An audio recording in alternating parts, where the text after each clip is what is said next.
Bonjour et bienvenue à tous dans ce nouveau numéro de l'invité du jour. Aujourd'hui, nous mettons le cap sur Omboué, une ville du Gabon située au bord de la lagune de Fernand-Vaz, dans la province de l'Ogooué-Maritime. Elle est le chef-lieu du département d'Itimboué. C'est une commune qui fait parler d'elle en raison de la conjonction de deux éléments clés. La route Port-Gentil-Omboué, 95 km, livrée après 6 ans de travaux. Second élément, l'élection d'un nouveau maire aux idées progressistes qui entend donner une nouvelle énergie à cette ville de 3000 habitants. Le docteur André-Jacques Augan, le maire de la commune de cette localité, est avec nous sur ce plateau de Gabon 24 pour nous parler de cette belle commune. Bonjour André-Jacques Augan et bienvenue sur ce plateau de Gabon 24. Bien, merci. Bonjour, Madame Sabrina. C'est un honneur et un plaisir réel pour moi d'être avec vous sur ce plateau ce matin pour parler justement de la commune d'Omboué. Un plaisir partagé dans tous les cas. Alors, au regard de votre parcours professionnel, André-Jacques Augan, finalement, vous êtes le scénario incarné d'un enfant prodige. Vous avez grandi là-bas, vous connaissez cette ville du bout des doigts. Oui, effectivement, cette ville, je la connais très bien, d'autant plus que moi-même, je suis natif de cette localité. Et je voudrais bien vous affirmer que j'ai résidé longtemps dans cette ville et je connais un peu les difficultés que les populations de cette localité rencontrent. Donc, je suis mieux placé pour vous en parler tout à l'heure lors de cette émission. Alors, racontez-nous le choix, finalement, d'être élu, le choix, finalement, d'être ce maire de la commune d'Omboué. Quelles étaient vos ambitions et vos objectifs pour le développement de cette commune dans un premier temps? Alors, le choix est tout simple. Il faut dire que nous sommes partis d'abord sur la base d'une élection, parce que avant moi, il y avait déjà un maire qui était là, malheureusement, qui a fait 2 ans et ensuite elle a été démise de ses fonctions. C'est une dame. Et après, il y a eu une nouvelle élection qui s'est profilée à l'horizon et je me suis porté candidat. Et je suis allé. Et au regard de cette élection, j'ai été porté à la tête de cette commune par les conseillers municipaux de la majorité et de l'opposition. Et ce qui a fait l'unanimité aujourd'hui pour que je sois maire de la commune d'Omboué. Très bien. Cette commune d'Omboué dispose des lieux historiques, authentiques, André-Jacques Augan, comme la cathédrale Sainte-Anne. Quelles sont les ambitions en matière de développement et politique culturelle de cette mairie dont vous êtes le premier responsable aujourd'hui? Dites-nous.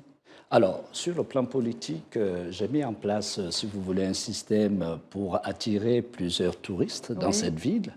La première des choses, c'est de vendre d'abord la destination Omboué. Alors, cette destination ne peut se vendre qu'avec plusieurs aspects que nous avons mis en place. Je voudrais d'abord, avant de prolonger justement mon propos, pour dire que si aujourd'hui la ville d'Omboué devient attractive, c'est grâce, si vous voulez, à la réalisation de la route faite par le président de la République, Omboué-Port-Gentil, cette magnifique route qui aujourd'hui attire beaucoup de personnes pour venir visiter. Il y a un véritable engouement de ce côté. Mais bien sûr, parce que vous-même, je crois que si vous faites un tour à Omboué, vous allez voir que chaque week-end, nous recevons plus de 100 touristes qui viennent non seulement visiter les sites que nous avons au niveau d'Omboué, mais également emprunter cette belle route qui fait la fierté aujourd'hui de la province de l'Ogooué-Maritime et du Gabon dans son ensemble.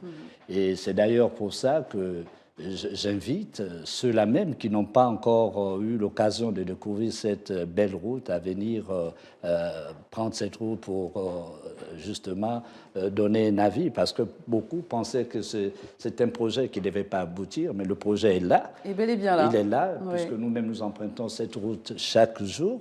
Et aujourd'hui, c'est chose faite, c'est une réalité. Et nous devons dire merci au président de la République et grâce à lui que nous avons cette route et les deux villes, donc Port-Gentil et Omboué, sont connectées à travers cette route. Et cette route aussi est connectée aussi avec le reste du Gabon parce qu'on peut partir d'autres villes, par exemple de Franceville et d'autres villes jusqu'à Omboué en prenant la voie terrestre. Et je voudrais souligner ici qu'avant justement la construction de cette route, les voyages se faisaient par voie fluviale ou bien par transport aérien. Oui. Et ce qui d'ailleurs posait d'énormes problèmes en ce qui concerne la voie fluviale. On empruntait des embarcations de fortune, auquel cas où on avait eu des problèmes, où il y avait des gens qui chaviraient avec ces pirogues, et beaucoup d'entre nous ont perdu un parent proche.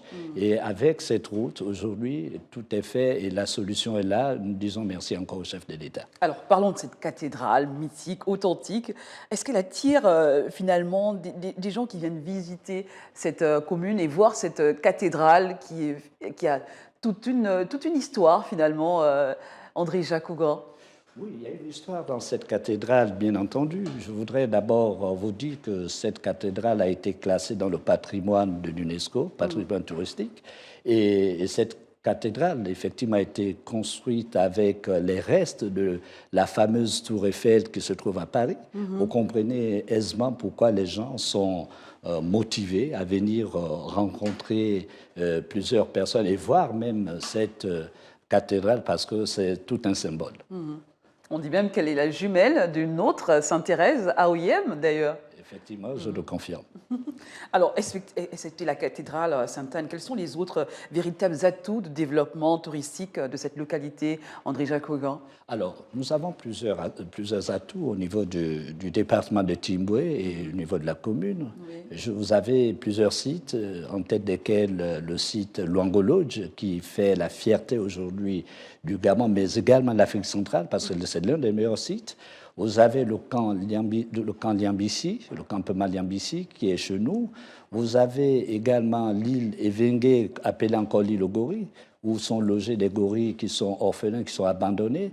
Vous avez aussi le campement Enabino, et vous avez également d'autres sites que je ne voudrais pas peut-être citer là. Il y a plusieurs sites, mais il y a matière à venir visiter ces sites parce que nous avons mis l'accent sur le tourisme au niveau de la commune d'Omboué et dans le département des Timboué.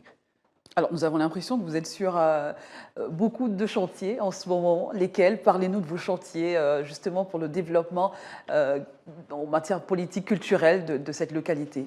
Ben, écoutez, lors de ma prise de fonction, je dirais le 27 janvier 2021, j'ai fait un constat, j'ai fait un état d'abord de lieu et ensuite un constat. Oui. Et ce qui m'est arrivé, c'est de constater, c'est qu'au niveau de la commune d'Omboué était dans le noir. Et le premier chantier sur lequel je me suis attelé vraiment à mettre l'accent là-dessus, c'était de remettre l'éclairage public dans toute la ville. Et je crois que nous communiquons fortement au niveau de la page Facebook pour ceux qui veulent voir toutes les activités que nous faisons au niveau de la commune d'Omboué. Vous allez dans notre page Facebook et vous allez commune d'Omboué, vous écrivez commune d'Omboué, vous allez voir effectivement que les choses bougent depuis mon arrivée. On voit bien que vous êtes sur les réseaux sociaux quand même, qu'Omboué est très... il y a une résonance, il y a désormais un écho sur la toile, sur les réseaux sociaux. Vous faites parler de cette ville sur Facebook, sur les réseaux. Ben oui, écoutez, moi-même, je suis un féru des nouvelles technologies. C'est bien normal que nous puissions communiquer de cette manière. Et je voudrais aussi rajouter que grâce justement à la communication que nous faisons à travers les réseaux sociaux, nous avons pu accueillir il y a 2 mois 50 marins espagnols qui ont vu en fait nos publications au niveau de notre page Facebook, comme quoi il y avait une île qui logeait des gorilles, l'île Evengue, et ils sont venus sur place, ils ont touché du doigt. Et vous comprenez qu'aujourd'hui, Facebook devient un outil important de communication. Il suscite beaucoup d'attraction et d'engouement vis-à-vis de cette localité. Alors, le Gabon prépare ses 61 ans d'indépendance, une date importante également pour votre commune, je suppose. Y a-t-il un programme spécifique, monsieur le maire, de ce côté d'Omboué quand même? Oui, nous avons prévu des activités justement pour les fêtes du 17 août, tout en respectant les mesures barrières. Vous savez que le contexte actuellement ne s'y prête pas pour réunir plusieurs personnes, mais nous allons quand même organiser certaines activités pour essayer de faire bouger la commune, mais tout en respectant les mesures barrières aussi. Alors, s'il fallait finalement vendre la destination Omboué, quels sont aujourd'hui les endroits phares, les endroits mythiques, où s'il fallait attirer justement davantage des touristes et des personnes qui veulent visiter notamment cette localité? Je pense que la première chose à vendre, je dirais ceci, il faut rendre à César ce qui appartient à César, cette route construite par le chef de l'État. D'accord. Parce que pour moi, c'est une priorité pour, n'en déplaise ceux qui veulent dire ce qu'ils veulent dire, ils ont le droit, mais moi, je suis quand même parmi ceux-là qui disent si quelqu'un fait quelque chose de bien, il faudrait applaudir des deux mains. Le chef de l'État s'est impliqué personnellement à réaliser cette route. Et c'est grâce à cette route que les gens peuvent se déplacer librement et en toute sécurité. Si aujourd'hui nous arrivons à accueillir plusieurs touristes dans la ville, s'il n'y avait pas cette route, pensez-vous vraiment que les gens devaient venir à Omboué? Je ne pense pas. C'est juste.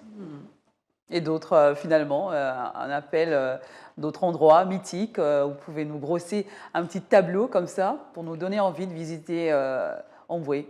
Alors, aujourd'hui, nous avons la fameuse plage, qui n'est peut-être pas vendue, la plage Magaya Beach, qui se trouve à peu près à 10 km de la commune d'Omboué. C'est une plage qui est en ce moment fréquentée. Et je vous affirme que, Madame Sabrina, les gens partent régulièrement de Port-Gentil tous les week-ends juste pour venir visiter cette plage parce qu'il y a des activités culturelles qui se passent là-bas. D'ailleurs, quand on regarde sur nos images, une plage avec des sable fin, qu'on voit là sur nos images, très belle plage dans tous les cas. Voilà, oui, comme vous voyez, c'est ce qu'on nous montre là. Et vous avez, au niveau de Luango Lodge aussi, c'est un endroit à aller visiter. Et je vous affirme qu'il y a des gens qui partent des États-Unis, des touristes, venir visiter Luango Lodge. Parce que Luango Lodge, aujourd'hui, a une histoire. C'est un endroit mythique où il faut venir visiter. Vous allez voir, il y a des merveilles. Vous avez la possibilité de voir des éléphants, des rhinocéros, vous avez la possibilité de voir des buffles. C'est l'occasion où jamais il faut appeler certaines personnes qui veulent aller se reposer. Et puis, c'est un endroit reposant aussi. Lorsqu'on veut aller d'une ville à une autre, aller se reposer, je vous conseille d'aller à Luango Lodge, qui est vraiment un site magnifique. Et en matière d'infrastructure, quand même, il y a assez d'endroits où les gens peuvent se loger. Alors, au niveau des logements, je vous disais, Luango Lodge, justement, des bungalows. Donc, il y a justement, ils ont prévu aussi des places où les personnes peuvent se loger. En ce qui concerne la commune d'Omboué, oui, vous avez deux magnifiques hôtels. L'hôtel Laco et l'hôtel Aura Foster. D'ailleurs, ce sont les deux meilleurs hôtels aujourd'hui qui sont au bord de la lagune et qui permettent aux gens, quand ils arrivent, de déposer leurs bagages, aller se ressourcer au bord de la lagune. André-Jacques Augan, on vous sent vraiment ému à l'idée de parler de cette ville. Vous êtes vraiment quelqu'un qui porte cette ville au plus profond de son cœur, qui a vraiment beaucoup de respect et d'estime pour cette ville d'Omboué. Écoutez, que vous vendez bien aujourd'hui. J'ai de l'amour pour cette ville parce que cette ville m'a tout donné. J'ai grandi là, j'ai fait mes études là. C'est d'ailleurs une des raisons qui a fait en sorte que je parte de Libreville où j'occupais des hautes fonctions pour aller justement compétir parce que je voudrais faire de cette ville une ville touristique qui pourrait nous apporter justement beaucoup de choses en ce qui concerne le développement. Très bien. Merci André-Jacques Augan d'avoir été notre invité, de nous parler comme ça avec beaucoup d'entrain de cette ville Omboué qu'on a hâte de visiter, pourquoi pas, avec votre accord. Écoutez, à très bientôt, certainement. Merci beaucoup, Madame Sabrina. Le mot de fin, je voudrais simplement vous dire, je vous lance sur ce plateau une invitation avec votre équipe de reportage et que la mairie d'Omboué se porte, mais vraiment garante de vous recevoir au niveau plaisir, dans tous les cas, de la ville d'Omboué pour faire un reportage sur tout ce que nous faisons. Et je vous remercie aussi. On va y travailler. Voilà, c'est la fin de cette émission. Nous recevions à l'instant le maire de la commune d'Omboué, André-Jacques Augan, qui est avec nous sur ce plateau Le Gabon 24 pour nous parler de cette commune et de ses ambitions de faire de cette commune vraiment un endroit touristique avec plein d'atouts, notamment cette cathédrale Sainte-Anne. Allez-y visiter. À très bientôt. L'aventure se poursuit avec un nouvel invité sur ce même plateau de Gabon 24 et restez en compagnie de nos programmes.